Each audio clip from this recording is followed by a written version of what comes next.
Welcome to the School Owner Talk podcast, the longest-running martial arts school owner podcast in our industry. Join Duane Brumitt and Allie Alberigo as they share expert insights, proven strategies, and the keys to growing your martial arts business. Let's take your school to the next level. And now here's our hosts, Duane and Allie. Hello and welcome back to School Owner Talk. Of course, I'm Duane Brumitt. Yes, and I'm Allie. I forgot for a minute who I am. I'm Allie Alberigo. And today we're going to be talking about something that I think at some point in time, we're all going to deal with it, and that's difficult students. And so the kid who, who won't listen, who, throws a fit, has meltdowns, all of those things, the ones that really derail the whole class. Oh yeah, dude. And the reason is funny. Like you and I. Forever, we've been doing this for so long, right? It's like 400 podcasts or whatever, like 11 or 12 years. And by the way, I just got a guy reached out to me from Mexico yesterday who is like a huge fan of our podcast, loves what we do. He's trying to build his school. He listens to our podcast all the time. I'm like, that's pretty crazy, right? Like another country. But yeah, dude, I came home yesterday or the day before and said to my wife, like, I'm thinking like I'm the best teacher in the universe, right? Like every one of my little warriors, 2 to 4 year olds was like perfectly behaved. They all listened so good. What a pleasure. I come home now. Yesterday on the other hand, she's like, what's the matter? I'm like, oh my God, I had the worst day. And it's kind of funny because I have like three children out of my whole group of like 22 of the little warriors. Those 3 kids always derail the class, always are like, you say their name 47 million times, like you go from having a smile on your face that you're happy to be there to be looking at the clock going, when's the night going to end kind of attitude, just from that one segment. And I don't know, Duane, do you feel this way sometimes too? Like it's the energy in the air. There's no reason why, but like that particular day or that week, no one listens. Like everybody from every age group, all the way on up to like adults almost, right? And there's no real reason for it other than energy, maybe. Yeah, or what is it? It's a full moon's coming up, like yeah, exactly. So, so wild, let's right. Yes, yeah, and so I don't disagree, and also depends on, like, so for instance, if you had, let's say it's October, right, and you had Halloween, that next day of class is horrible. And I just got done doing a school program that I do every single year for a Head Start program, and because of the weather, they were closed on a Monday because it was so cold. And then they came in on Tuesday, and I'm doing Tuesdays and Wednesdays, and they were just unruly. Yeah. And I looked at the PE teacher and I said to her, I go, is this normal? She said, yes. She goes, right.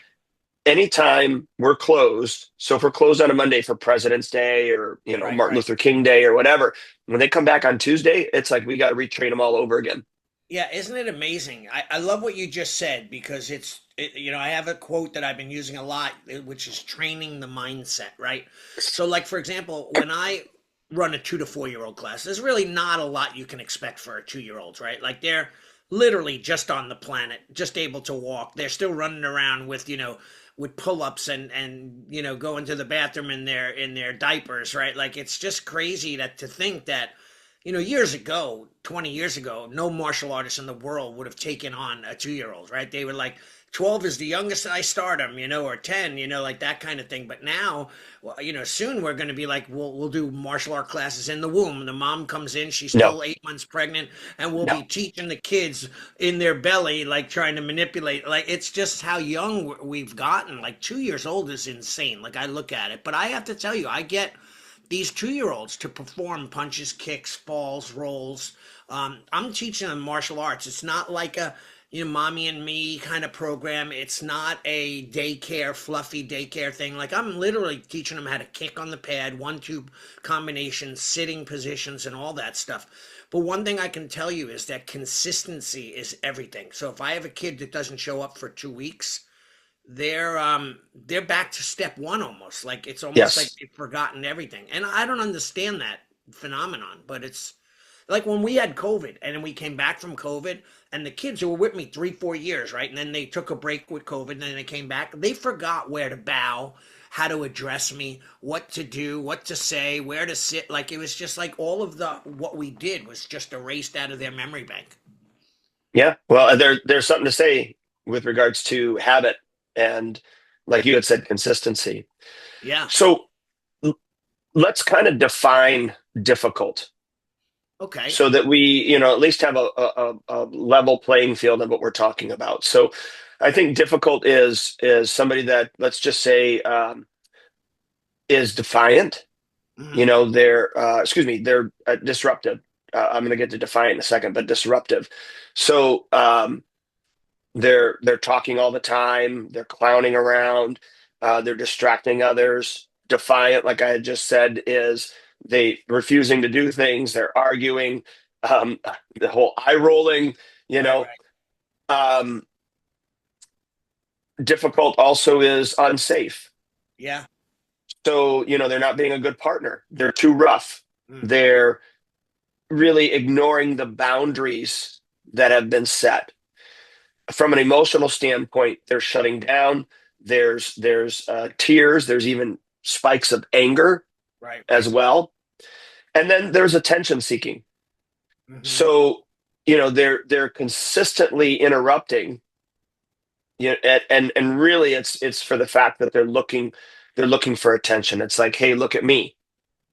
I That's need funny. the attention. I have to laugh at that last comment because I used to love Mad TV and there was a character on there called Stuart and he always was he's an adult but the mom treats him like a baby but he's like 6'2". He's always like, look what I could do, look what I could do, and I do that to my wife all the time. Like I'll grab my drink and she's sitting next to me on the couch, go, look what I could do, Nicole, look, and then I'll take a sip of it. She's like, what is wrong with you? Like what is it's what are you trying to accomplish? It's just hysterical to me, but it happens all the time, doesn't it? Am I doing good? You said he's doing good. Am I doing good too? Like you got to acknowledge them all.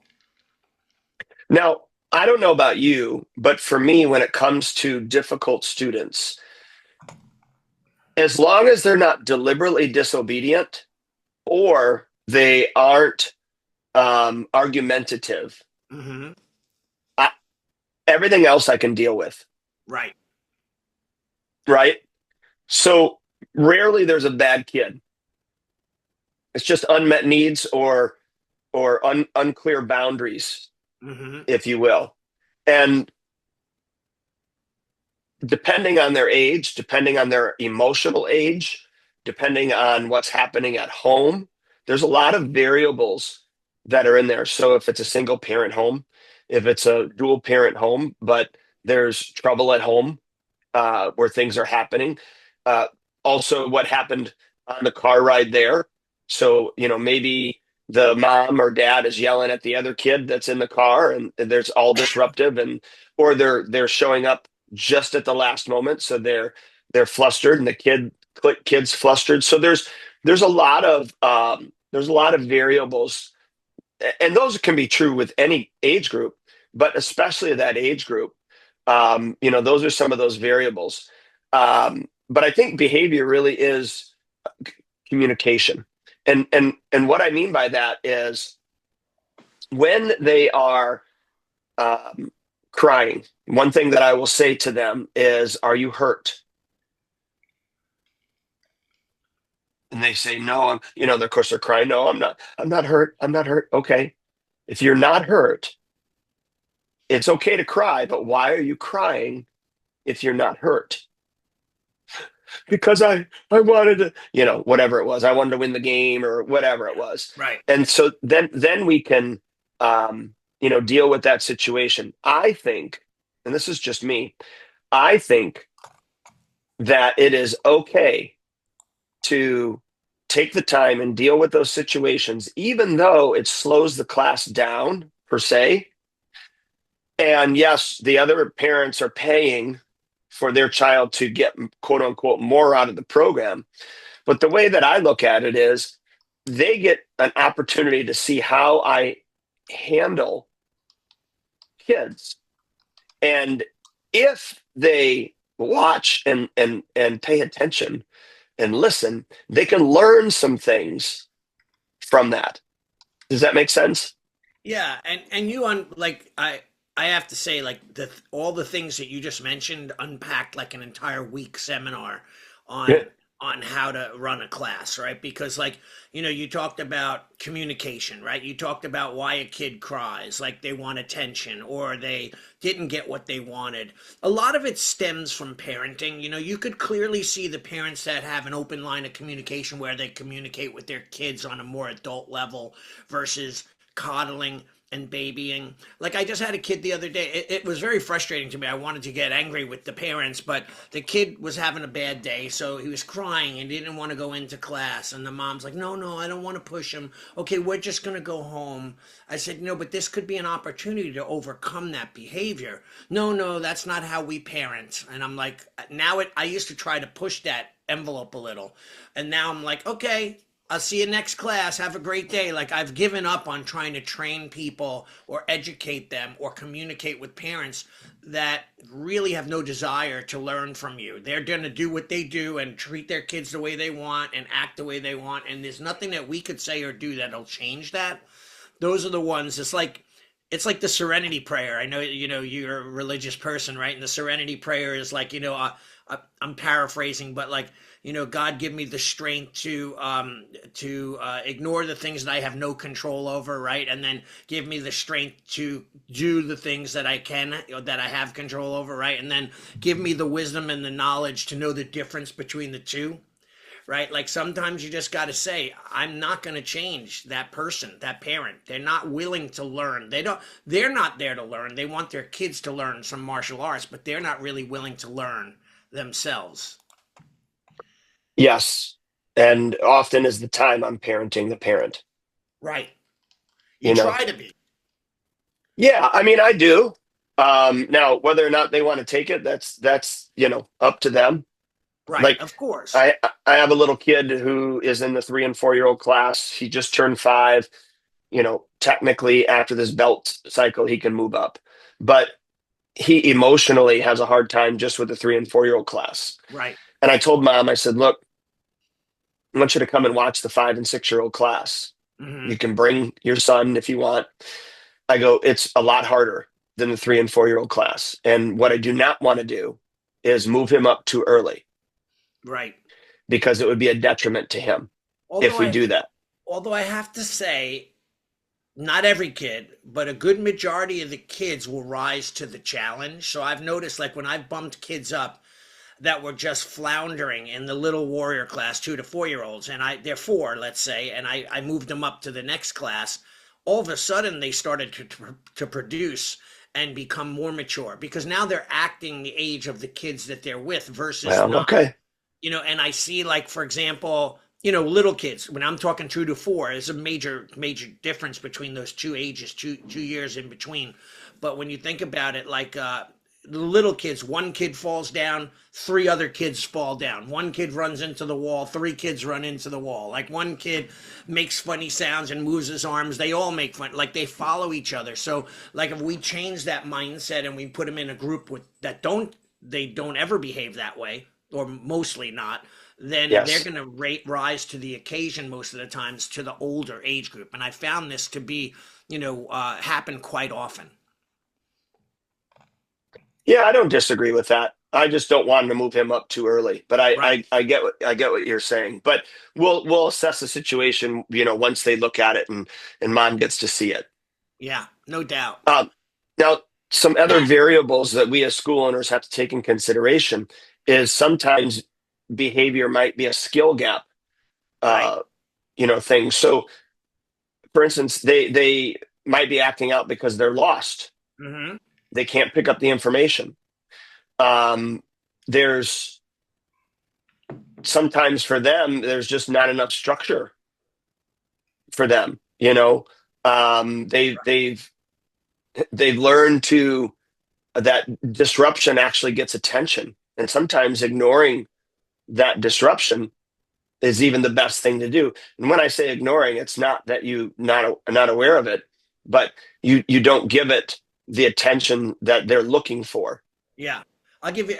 That's perfect. And by the way, you had mentioned before two things that I wrote down: unmet boundaries, right? Like they don't. You're not giving them boundaries, or they're not living up to the boundaries that you set for the class. And you also wrote emotional age, and that's what we're on right now. Like they might be 8, but they might act like a 5-year-old, right? Or they might be 5 and they act like an 8-year-old, depending on who their peers are, who they're, if they have older siblings, like how they're treated at home. But that skill gap is so true. Like I find that the language barrier is so much different these days. Like kids are not comprehending. Of course, left and right is a hard concept, but I have like left and right. My left hand is the jabbing hand, so we call that the number 1 hand. The number 2 is the right hand, so we'll go 1 2, and they just do 2 1. So like I'm working on trying to get them to connect which hand is which, right? And I think you mentioned this a while ago, that, or someone did on our podcast, that how the Pledge of Allegiance, put your right hand over your heart, has helped kids know their right from left better, because that's something that they do every morning when they start class, the pledge, right? Yeah, that wasn't me. Oh yeah, but that's what they're saying. Like that, when we got done away with it, there's no reason to use left or right hand. I've seen people do the L with their hand, that kind of thing, and the right is the backwards. But you're right though. Skill gap is so important, and they're sometimes when a kid is frustrated because they can't understand it, they will act out. Yes, and I had. He's a 3 and 4. He's in the 3 and 4-year-old class, and he is in speech therapy. So his ability to be able to communicate is very difficult. Yeah. And so when they were first doing the trial, he was having a difficult time following directions, understanding what was going on, and then repeating things back. And when I had talked to mom and dad, especially mom, because mom was embarrassed that her kid couldn't do what the other kids can do. Right. And I said, look, I go, what he is not is he's not deliberately disobedient. Mm-hmm. He's not disruptive. He's so sweet. I go, if you give this time, you're going to see this growth. We did a drill last night with memory, and he still has a really hard time saying things. But all we were doing was we had 4 hand techniques. So we had a punch, karate chop, palm strike, and high block. And, I had the parents on the edge of the mat, the kids were in front of them, and dad was working with him. And, he'd call off punch and he would do the punch, and he'd call off and he's saying it and you can actually understand it. And then we were going from memory, we are giving him 2 in a row. So you do punch, karate chop, right? So he's going punch, karate chop. He couldn't do 3 yet, but I've seen such a dramatic improvement. The parents have seen such a dramatic improvement in him.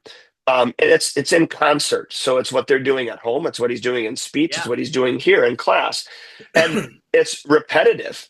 Right. So in our classroom, everything is repetitive. Another problem sometimes is for us as instructors are inconsistent consequences. Yeah. So, at one time we might buckle down on something and then the next time we don't. And when you're inconsistent with that, the child doesn't know where the boundaries are at. So if you say don't means don't, and it always means don't, right. Whatever don't, you're talking about, it cannot be inconsistent. That's so true. Like, that's like a golden nugget right there. Everybody, please listen to that, what Duane just said, because I've had it where I've had some of my instructors and they don't like, I call it formatting. Like, I look at it like you're coding a computer program. And if you miss 1 or 2 little dots or lines, right, it's going to crash the program, or the program's not going to operate correctly. So I had an instructor that used to teach in our dojo, and they would start with loud kind of thrash music. We're talking little kids now, like 2 to 4-year-olds and 5 to 7-year-olds. And like, it was before they went in the room, he would joke and shove and make funny sounds and go, get in there, and like push them. And now, and all of that would set the tone, right? So for me, we're on the bench, right? And then when they're on, I tell my instructors, they sometimes I watch them on the camera and they're waiting and waiting and waiting to bring the whole group in. I said, listen, give one of the kids an assignment to go stretch the class, send the kids in so that they're doing something rather than just sitting still and going to get in trouble, right? So I format them, like I organize them and teach them exactly how to sit, exactly what to say, exactly how to bow, exactly how to act, right? So there's less chance. You were talking about speech therapy. I had a little boy, he still trains with me. You would consider him a nightmare if you didn't know any better, but he couldn't speak. So one day he's running around the school and he's saying something, and I'm like, no, come over here, buddy, sit, stay with me, stay on your dot, and he's running, and I had asked a question, what is red in the room? And the kids answered and we were moving on, but this kid was on that, he wanted to show me everything that was red, but he couldn't say it, so he was running to the red, like, and I'm like, finally it clicked. I'm like, is that red? Yes. Yeah. And then and I'm like, I found the code that he was trying to communicate to me, and it was my fault that I wasn't understanding it. Just imagine how frustrating that could be to someone who can't communicate. It's like an adult who loses speech and they're in their bed and you're asking them, what do you want? Some soup? And they're like, they don't want soup, but they can't communicate. How frustrating that must be, right? And we have to understand that when we're teaching our kids. So that's incredible. And, I love what you had just said. Now, I would say in your classroom, especially with these age groups, but of course this applies to everybody. There are some protocols, some culture, Right. some non-negotiables, if you will. Mm-hmm. Obviously, safety and respect is, not optional. Right. For us, yes, sir, no, sir, yes, ma'am, no, ma'am, not optional. Right. The class cannot be held hostage by one student. That is not an option at all. Right. And we follow the structure and the framework. And we also have a 3-strike policy if they decide not to follow that structure and framework as well. And so if they're not following the non-negotiables, I would say, hey, so-and-so, that's 1. Now, remember, if we get to 3, you're sitting out. Right. And you won't earn your stripe today. Right. And we get to 2, and you get to their eye level, and I will say, hey, so-and-so, what did I just say that you're not supposed to do? I'm not supposed to do X or whatever it is. Right. Now you have 2 strikes against you. If we get to 3, you are sitting out. And remember, if you sit out, you don't earn your what today? My stripe. Yes. And then even though it may hurt your feelings, if they do it again, you have to follow through with that structure and say, hey, so-and-so, that's 3 strikes. Go sit out. Right. And then for us, whatever age they are, that's the length of time we have them sit. So if they were 3, then we're just going to have them sit there for 3 minutes. After the 3 minutes, we get down to their eye level and we just ask them, why did I sit you out? Yeah. Because I did X, Y, and Z. Correct. What are you not going to do moving forward? I'm not going to do X, Y, and Z. Great. We have one last thing. Right. You need to apologize. Yeah, absolutely. For what you just did. And we have them say, will you forgive me for, rather than just saying, I'm sorry. We have them, and then they have to describe whatever that for is. So will you forgive me for not doing X, Y, and Z? Or will you forgive me for doing X, Y, and Z? Right. I like that. That's great. So yeah, you're creating, and I always say to my kids, what would you rather do? Get caught doing something good or caught doing something bad? So then I'll play a game with them, right? Now I'll be like, stop, freeze, everyone freeze. Hey, buddy, you're turned around in the line. You're not supposed to be. Hey, you're standing with your hands crossed. You're supposed to be up your hands at your side. And okay, you just got caught doing something bad. Ready? Let's fix it. And then I'll do more. Stop. Let me see. Oh, good. Everyone's doing great. Give each other a hand. You got caught doing something good. Isn't that more fun? That kind of thing. So you have to develop these habits, right? And you create these, attention habits that, that they, because they learn disruptive behavior because it gets them some sort of reward. Whether that reward is a negative reward by being yelled at or talked to, they're still getting the attention that they want, they crave, right? Even if it's negative attention, right? So, I mean, I think that that's great. And of course, home life means a lot. Like sometimes you could tell that there's craziness going on at home. You could tell. We always would joke. I mean, it's a joke, so don't get mad at me. But we would say that parent did a lot of drugs in the 80s, right? Like that parent must have, because the kids just don't pay attention or they don't listen, or the parent, you try to talk to them and they don't listen. Right, so we could tell that. So home and school, all of that stuff are stress in their kids' lives as well. Yeah, certainly. And then we all know this framework, but um, we want to use their name in class. We want to have eye Mhm. contact. We want to do it in a calm voice. Yeah, When I discipline someone, I'm not yelling, but I do lower my voice and I'm direct. right. It's a simple correction. It's Hmm. clear. And then I have a fast reset where, I want to try to give them a win and then move on to the best of Right. my ability. I like it. So, Yeah, that's great though. I love that. I mean, like, yes, you can't. What is that old PCP? Praise, correct, praise. Right.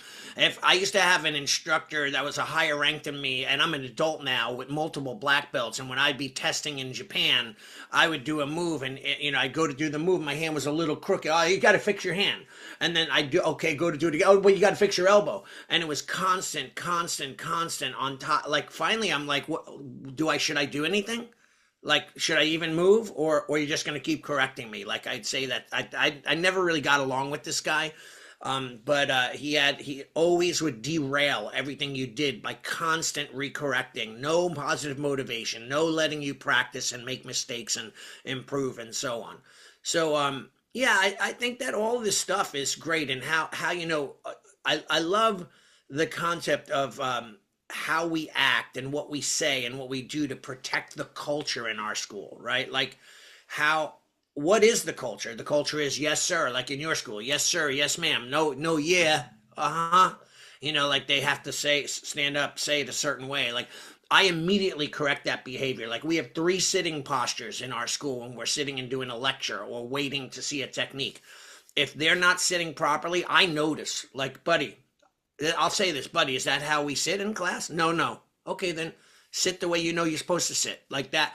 But I don't let it slide. I can tell you, like, a while ago, I would see it on camera. I'd be home watching on camera and I'd be frustrated because there are kids laying down, their feet are up, they're like sloppy because my instructors were not reinforcing that positive behavior. So, what does it do?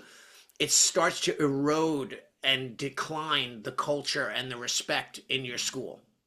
So, it's well, important. yes. And if they feel like they can get away with one thing, they can feel like they can get away with Of others. course. And how we do anything is how we do everything. Right. Right. That's like politics, right? You steal a little here. Wow, I got away with that. I'll just steal a little bit more. All of a sudden, you find out and they get caught and they're like $4 billion worth of theft because they were just rolling right along, right? Like that happens in corporate greed, employee laziness. People who are supposed to do a task but they don't do it correctly. They cheat through it. All of that is based on the culture that you breed, right? And we have a student creed on our wall.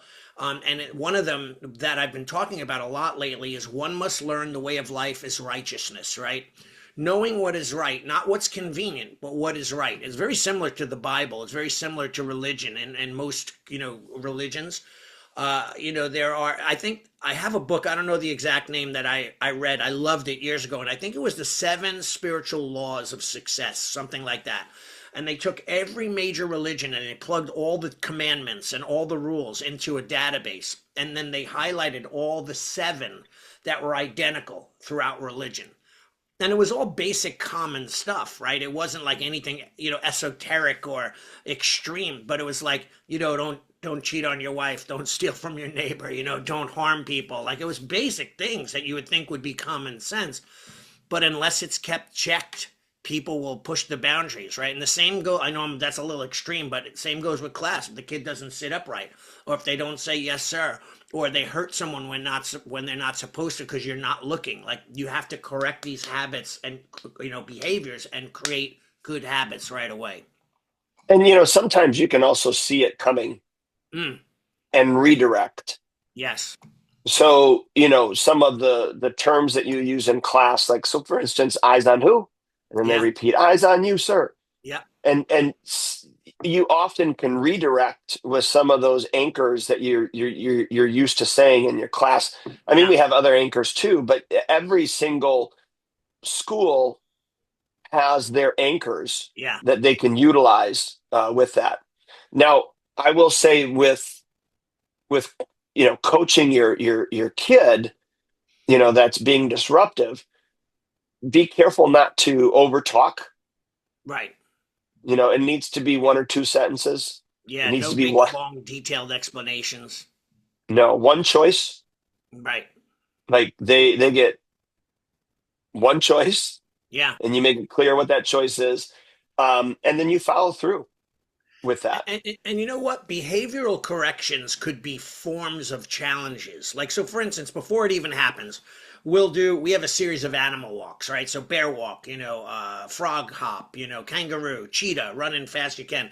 But I'll go, okay, we're going to do the cheetah, but I want to see who could do this without falling and sliding at the end and just turning and snapping and saying, yes, sir. And then I'll have one kid demonstrate how to do it. And then I've already corrected the behavior before it happens, right?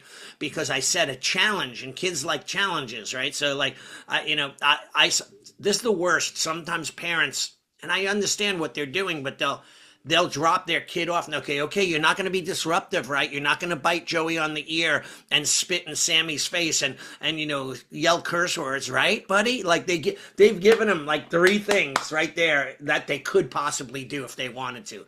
Like I always say, don't negatively pre-frame them. You're pre-framing them, but you're negatively pre-framing them because you're giving them bad things that they've done in the past, maybe. So let's just say, hey, buddy, have a great class. I know you're going to be amazing today. You're going to listen to Shihan, right? Boom. That's all you need. And that's going to be that positive pre-frame, right? To set the boundaries, to set up the challenge. And I don't think parents do enough. Like, we have these little, look, I'll show it real quick. Like, this is a big version of my characters, right? So I have an eagle, bear, and wolf, an owl, fox, and cheetah, but I have them in smaller size. Let me show you a smaller size. And they're 3D printed. They're amazing, and this is the actual size of them, the tinier ones. Can you see that? Yep. And these they get for rewards, like at the end, if they save their stickers and they have 20 stickers, they could get one character, and there's like 6 characters, right? So the whole ultimate goal is for them to have some sort of goal to set, right? But I don't have the parents, they don't utilize that enough. Like, they don't say, hey, listen, if you're really good for 1 week without getting in trouble, you're going to get a character. You get to pick a character, and they set goal. Now do that. We have 6 of them. That could be 8 or 10 weeks of really good behavior. So there's got to be a way that they have to, set it up so that the kids have these little challenges and they gain, little minor, goals and successes. Well, behavior that's rewarded will be repeated. Right. And so when we, reward the behavior that we're looking for, that generally is the one that gets repeated. And I often try to get the parents on board with that. I will just tell them, especially when they're first trying us out, I'll say, parents, just so you know, your child is going to be looking more at you than they're going to be paying attention to me, especially in the first few classes. Right. Because they want to see your approval. And what some parents do is they do this thing where they're pointing at their own eyes, and then they point back as if they were supposed to, focus. Right. Yeah. I'm and I watching go, you. yes. And I tell them, please don't do that. All I want you to do is smile and put your thumbs up. Yeah. That's it. Just smile and go, good job, or keep it up. I go, I'll take care of the rest. Right. And so I pre-frame them that way so that they know that that's going to be a common thing. And then, I will, as time goes on, depending on the situations, I do share with them that behavior Yeah. that's rewarded will be repeated. And I love that. I I just said, I have actually a, wrote that down. I'm going to use that on, I have a wall of quotes that Duane Brumitt has said over the years, right in front of me, right there on the wall. I'm going to add that quote, but at the same time, I think that's like another golden nugget. well, thank you. It's not original to me, but um, I think Professor Hafner is the one that I heard that from the Yeah, I'm first sure. time. So, but when I share that with parents, I tell them, when your child comes off the floor now, just tell them how well they did with their effort. Right. Don't praise the techniques, Mm. praise the effort. And let's say they did not pay attention at all except one time. Right. All I want you to do is praise that one time. And you just say, man, I remember seeing you that one time that you were looking Mr. Brummett in his eyes and you were holding your attention stance and you didn't move for 10 seconds because you wanted to earn that stripe and Right. show that you could be in control of your body. I Yeah. am so proud of how hard you worked in holding your body in that position. That's great. That's it. Yeah, I have a thing that I talk about all the time called conceptual understanding, right? Like, so we believe, like, for example, in our school, we say, how do we focus? And the kids go, focus your mind, focus your heart, focus your body, sensei. And that's great. Like, they could repeat it, and the parents think it's adorable. At home, they said, focus your mind, focus your, they did the whole thing. And then I'm like, but really, do they understand what that means? So I try to break it down, like, focusing your mind. How do we do that in class? Like, and then if someone's doing something wrong, I don't reprimand them for doing something wrong.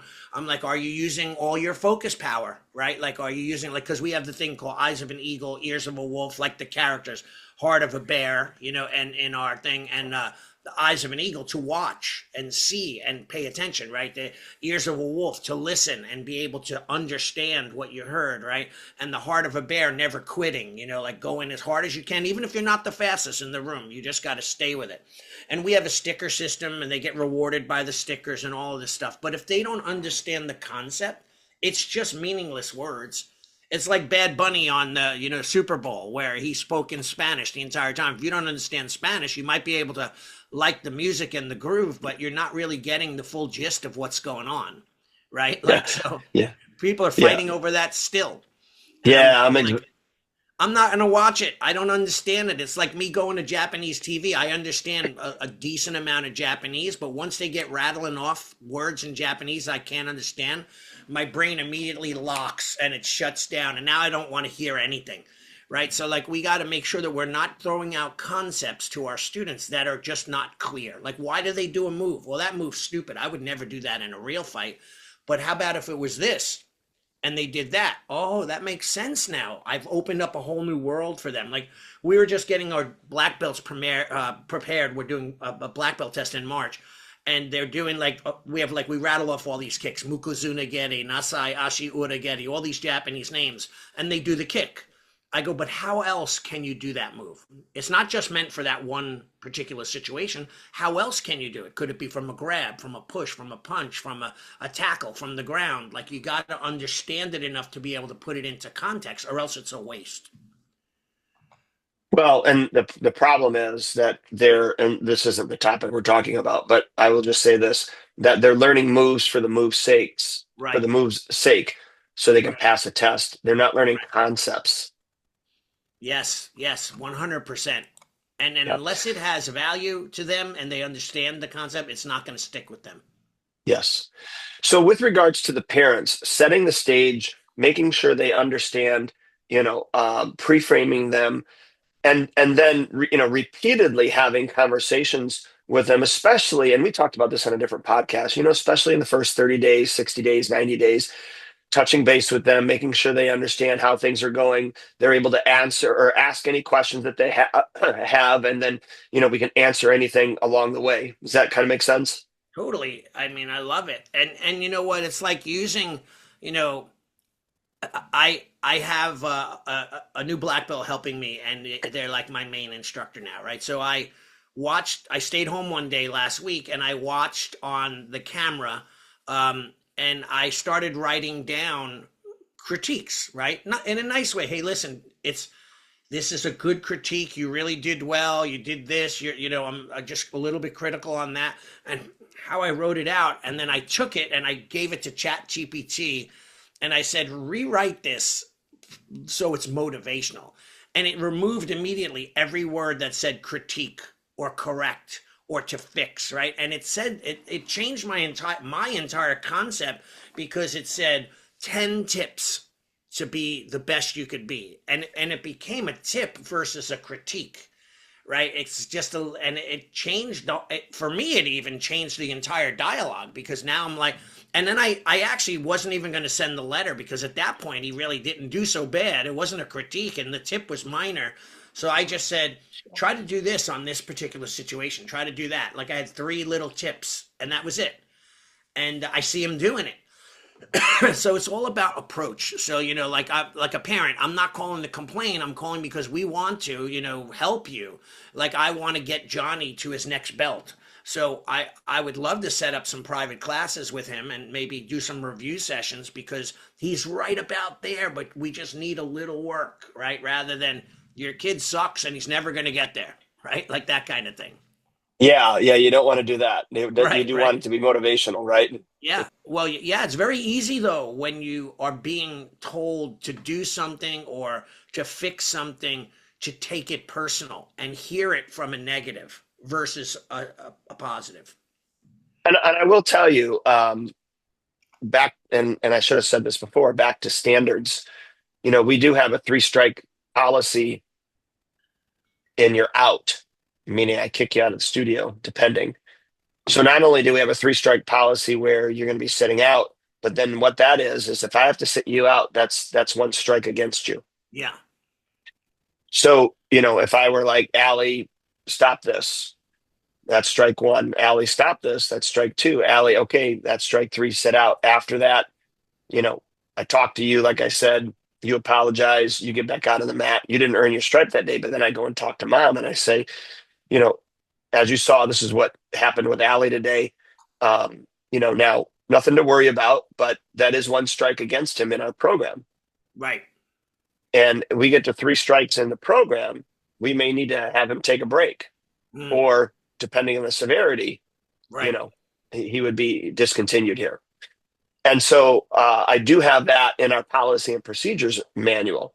So, for instance, I had a kid that he would just spit Right. all over, spit on the floor. I'd sit him out, wouldn't pay attention, just spit.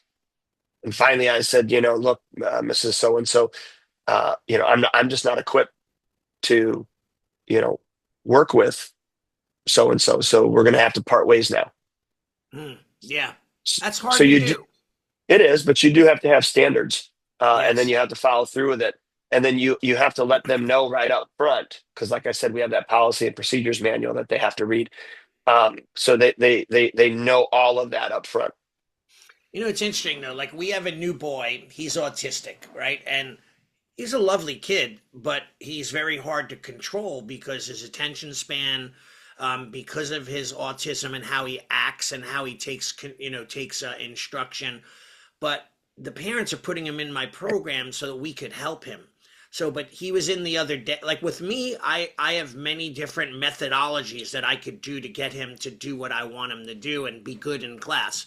I'm not perfect in any way, but my other instructors don't have that capability. So they texted me the other night when I wasn't in, and they're like, "Oh my God, Thomas is here, and he's not listening, and blah blah blah," and they want to sign him up for the yearly plan. And then my one guy's like, "I don't know if I recommend that because he's not listening. He's not." I said, and I said, "Let's sign him up." The parents know that if he doesn't listen and it becomes a problem, that we're going to have to discontinue the program. But I go, I want to try to help him, but I sometimes shoot myself in the foot because that does, give me a lot more stress and a lot more anxiety in a day where I could just be having fun. And I don't want to use the word normal, but more inclusive kids that could be in the class. and I could reach more people rather than just repeating the same name, correcting the same behavior. But what do we do? I mean, we're there to help. It becomes a little bit of a dilemma for me. Yeah, I came to the conclusion a while ago that I can't help everyone. Right. I'm not equipped. I thought I was too. I thought I could help any kid, but Yeah. I can't. Right. And then I was going to say this too before we, get towards the end here is there are some mistakes that make the situation worse. And so Right. waiting too long to talk to the parents. So as you heard, when things are happening, I make sure that I'm in contact with the parents automatically right there and then. Right. Labeling the kid instead of describing the behavior. Hmm. Um, Empty threats. So not following through. Say if this happens, then I'm going to do this. But you don't follow through with it. Right. And then you kind of touched on this too. If our instructors are inconsistent with the standards. So if one instructor allows this to happen, but then you don't, and you're teaching, the kid is going to have a hard time. Yeah. And so there has to be consistency between all of the instructors across the board. 1000%. Dude, that is probably one of the most important things that you said in the entire time is that consistency has to be not only on corrections and your compliments, but also on the behaviors. Because if you're doing it one way, like me as the owner, I have my way of doing it, right? And one of the other instructors lets them get, they're known as the fun instructor. Like I would walk in and see kids push the instructor, jump on the instructor, and I'd be like, you don't ever do that. We don't touch our teacher. We don't push our teacher. We don't talk back to our teacher. You don't do that with me. You don't do that with anyone, right? But this instructor would allow that. And then what would happen was it would build a culture. It started to build a subculture in our school. And they thought they Well, could get away with it. And it really I, was ruining the school culture, ruining I, it. I had a kid last night, and I know why he asked, but because this is what they do in schools now. He said, "Hey, are we friends?" And the reason I bring that up is because in schools, especially in Illinois, or at least in our area, I'm sure it's throughout all of Illinois, the teachers are required to call the kids friends. All right, Ridiculous. friends. So I said to him, I said, I said, we're not friends. I'm your instructor. Right, I said, that doesn't mean I don't care. And it's not that I'm not friendly to you. right, I said, but I am your instructor. right. And I go, to be quite honest with you, at this point, that's better than being friends. Yeah.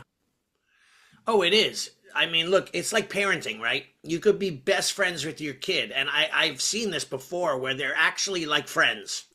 They talk about stuff that I would think would be inappropriate to talk about with your child. Like my daughter and I always had these boundaries. Like we'd be watching a TV show and there would be like an excessive sex scene because we didn't know it was coming. That's it. Shut it off. We're moving on to a new show. You could watch that on your own. Even when she was 17, 18, 20 years old, I was embarrassed, right? So there were those boundaries that we never went beyond, right? And same thing with my students. Like, and I realized that mindset that I have, the way I teach, my students are not going to love me like a buddy. They're going to respect me. But when they quit, maybe they won't even stay in contact because, I was their mentor, their sensei, and that's it. That relationship has ended. But I certainly don't want to be hanging out with them and friendly with them and so on and so forth. Like if I have a choice, I'm going to do it with people that I could let down my hair with. And, somebody like yourself, we know each other on an adult friend basis, right? But I'm not going to do that with my students. It won't help the culture of the school at all. No, not at all. So we want to do a recap here before we end it. Yeah. It's going to go quick though, right? Like, Yeah. yeah. So difficult students, they don't get better because we hope they do. Right. They get better because we create this structure, this clear expectation. We coach the behavior in real time. Right. And then, we partner with the parent with measurable goals that we're looking to achieve out of that. And so you've got to make sure that we protect your culture, that we keep the standards for our schools. And then, we lead with heart, with care. Right. Yeah, I love that. And if you are, dealing with a student right now that may not be listening, try to take some of these tips that, we've given you today and just feel them out. But you're right though, it always goes back to relationships, right? It always goes back to, and we talk about this all the time, the kids that go to the teacher parent conference night, the parents who go to that are mostly all the kids that are really good. Very rarely does, Jack the pot dealer come in, to hear about his kid, right? Like he's trouble, right? He's not going to be involved. And that's why the kid is the way they are. But then again, that's the kids that need it most, right? So, but at the same time, what you said though, you have to have a relationship so that it's a team. It's the child, it's you and the parent, and it's in synergy. Sometimes I feel like the other day we're doing foam nunchucks. That's for the whole week we've been practicing that. So I come out and I say to the parents, there's like 60% of the kids came with their nunchucks and the other 40% don't have them. So we have them on sale right now. They're, 20% off. We just got a whole load in. If you want them, grab it and we'll give it to the kids. You could pay later. I don't care. It's $20, right? Like I'm not going to walk away rich. That people will stare at me like I'm insane. Not one raised their hand and said, okay, I'll take it. I'll get it. Like they all just looked at me like I'm just peddling nunchucks, like trying to make a buck, and I'm like, so I go, okay, never mind. Like I literally said that, never mind. And I walked back onto the floor and I separated those kids that didn't have it and I had them doing something else. Like, and I'm sure the parents saw that, but I'm like, I can't loan out a pair to everybody. I don't have enough in the school. So, Right. but it's funny though, that's where, you have to have that communication, that buy-in, that synergistic relationship. Yeah, I totally agree. And with your parents, when you're having a conversation with them, and like I talked about before, have it early. Right. When you're having a conversation with them, try to keep it factual, keep it positive, make it a team effort so that you guys are all on the same page. And most parents already know that their kids are having a hard time, right? And they need to know that you are the one that sees it and that you're on their side. So I'll give you, for instance, I have a kid who's in my intermediate class. He's super, super ADHD. Like he is just off the chart. It wouldn't matter what I do. I could run him. I could run circles around. Like he could just run the whole class and he would just have, and dad used to, he doesn't anymore because I told him don't do this anymore. But he he used to come up to me and apologize at the end of class and going, I am so sorry that, I go, don't. I said, why are you apologizing? Yeah, but he wasn't listening. And I said, yeah, he was. I said, if I ask him, hey, so and so, what did I say? He fires it right back off. He's listening. Yeah. He can't control his body. Right. And there is no way me yelling at him, me doing like I could be mean, nasty, and ugly to him, and that is not going to work. Right. And I said, as long as he's not deliberately disrespectful, as long as he's not deliberately disobedient, as long as he's not disruptive to the point where other people can't train, I go, we're fine. And we're already there. Yeah. He's not doing any of those things. Right. So just make it clear with that and make sure that they know that you have their child's best interest in mind. Yeah. Now, anything you want to add before we close out? That's great. Okay. So look, if you like this episode, we just encourage you to share it with other school owners, and come join us on our Facebook page. It's a private Facebook page. You can go to schoolownertalk.com and you can actually find a link there. And obviously at schoolownertalk.com, there's a ton of other episodes as well. Right. And we have also our YouTube page, which is now picking up momentum because people have access to us and listen to us on different formats, right? Facebook, they'll listen and watch. YouTube, they can listen and watch. Spotify, iTunes, and all of those streaming services for podcasting, they could listen. And like I said before, we had a friend, our client, a guy who just listens to all our podcasts from Mexico.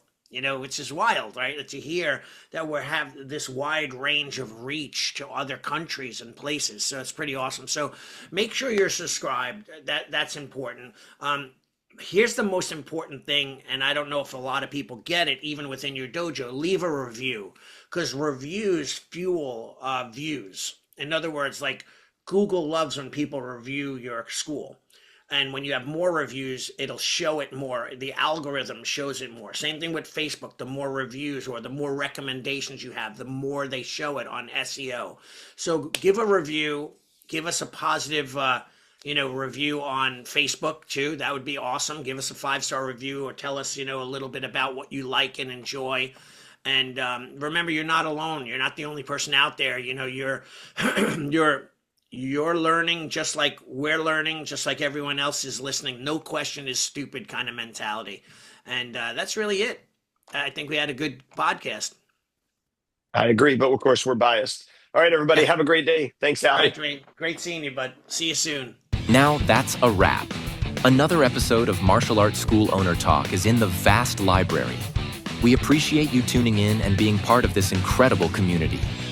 A huge thank you to everyone who makes this podcast possible, including our sponsors, such as EliteInsights.com, your go-to high-performing website company for martial arts schools, LeadHunterMedia.com, your expert in digital media and content creation for martial arts schools, AddHealthCoaching.com, helping school owners unlock a powerful revenue stream by providing the tools and framework to become a health coach. Thanks again for joining us. If you found value in today's episode, be sure to subscribe and share our show with other school owners and friends. See you on the next episode.